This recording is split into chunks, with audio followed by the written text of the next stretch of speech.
Oi, oi, oi, pessoal! Vamos dar início agora à nossa aula de História? Pega seu livro, por favor, na página 66 e 67. É o que nós trabalharemos hoje, tá bom? O título do nosso texto de hoje é Cidadania na Antiguidade. Vamos ver um pouquinho como que era representado o povo antigamente, né? Como é que as decisões eram tomadas, quem tomava as decisões, tá bom? Então é isso que a gente vai ver aí, se esse modelo antigo ele persiste até hoje, ou se dentro da nossa nação aqui no Brasil, hoje é diferente do que era lá no passado, tá? Então vamos ver. A ideia de cidadania remete à antiga Atenas, uma cidade da Grécia Antiga. Então, lá no passado, em um país chamado Grécia, lá do outro lado do oceano, a gente tem aí um modelo de cidadania para que a gente possa observar. Foi nessa sociedade que surgiu um modelo político chamado de democracia. O que é democracia?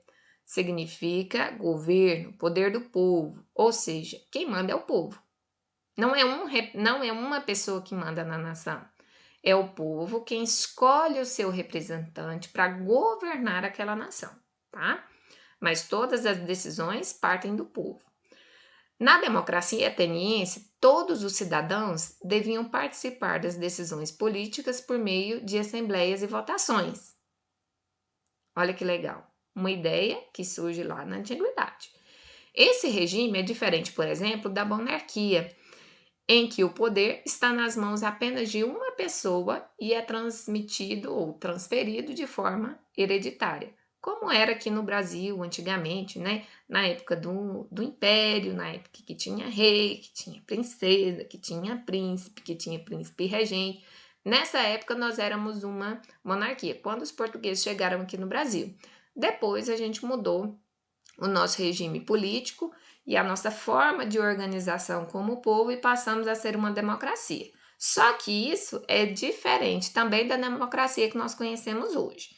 Então, aqui lá na antiga Atenas, né, na Grécia, lá no passado, começou a surgir essa ideia, tá? Mas vamos ver se a gente conseguiu captar o que era realmente esse governo, esse poder do povo, tá bom?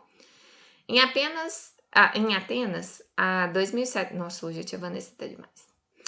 Em Atenas, há 2.700 anos, a sociedade era dividida seguindo alguns critérios, como o local de nascimento e a quantidade de terras ou propriedades de uma pessoa ou família. Lembra do nosso texto de história?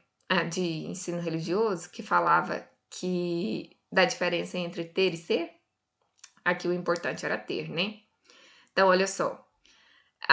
Conforme você nascia em um local e a quantidade de terras que você tinha, aí isso ia fazer de você uma pessoa mais importante, tá? Então, as pessoas lá eram divididas em classes sociais dessa maneira, tá? Dependendo da família em que a pessoa nasceu e da quantidade de terras ou de propriedades que ela tinha, tá bom?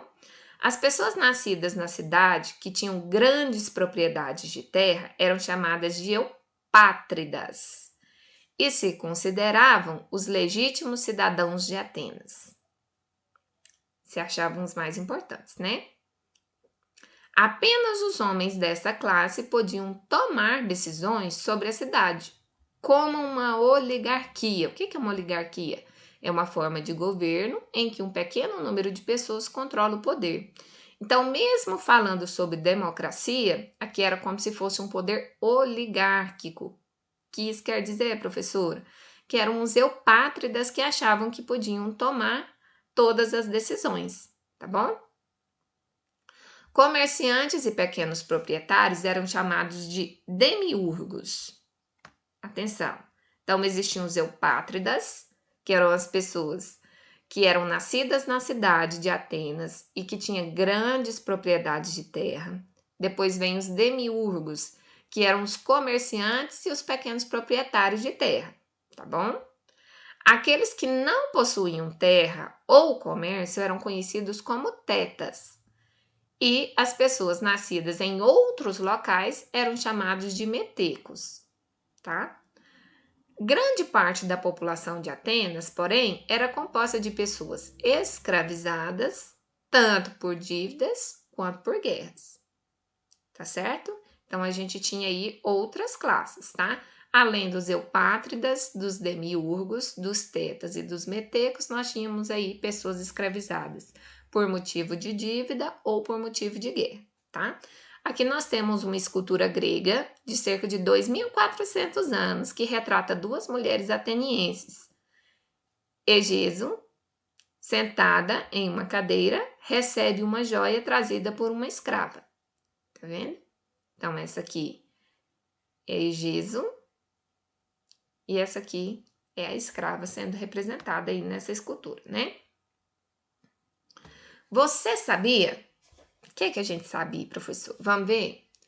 Chamada de polis pelos gregos, as cidades eram independentes e muito diferentes entre si, com leis e governos próprios e organizações políticas e sociais distintas. Em Atenas, por exemplo, as mulheres ficavam limitadas ao espaço doméstico.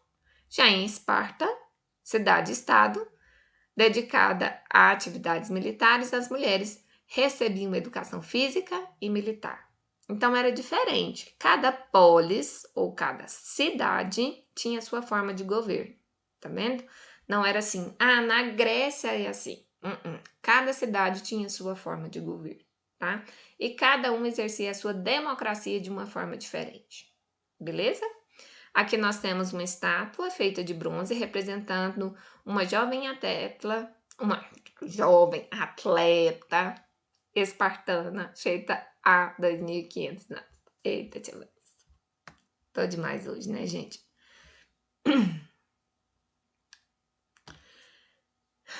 Entre 2.400 e 2.600 anos atrás, muitos e muitos e muitos anos atrás, revoltas e pressões populares levaram a uma série de transformações nas leis e no regime político de Atenas. Naquela época, um novo código de leis definiu punições iguais para os habitantes da cidade e as penas passaram a ser estabelecidas por uma autoridade de acordo com o delito cometido. A escravidão por dívida foi proibida e foi criada uma assembleia para a participação popular. Beleza? O poder dos eupátridas ainda assim era grande, mas o conceito de democracia ganhou força e a cidadania foi estendida a todos os homens maiores de 18 anos e filhos de pai e mãe atenienses. Entretanto, as mulheres, os escravos e as pessoas não nascidas em Atenas não eram consideradas cidadãs e estavam excluídas da participação política nas instituições daquela cidade. Ou seja, em Atenas, na Grécia, surge um modelo de democracia, mas a democracia que eles tinham era uma democracia limitada. Quando se fala que todos têm o poder, que todos participam de uma assembleia, é todos entre aspas, porque são todos os homens maiores de 18 anos, filhos de pai e de mãe atenienses, tá? Então ainda existia uma divisão da população. Mesmo não tendo mais aquela divisão entre eupátridas, demiurgos, tetas, metecos e ainda as pessoas escravizadas por motivo de guerra e por motivo de dívida, a gente aqui ainda tem um modelo que não é a democracia como nós temos hoje, tá? Então, todas as pessoas ou todo o povo, ele era limitado, tá bom? Olha, aqui nós temos um monumento na cidade de Atenas, na antiguidade.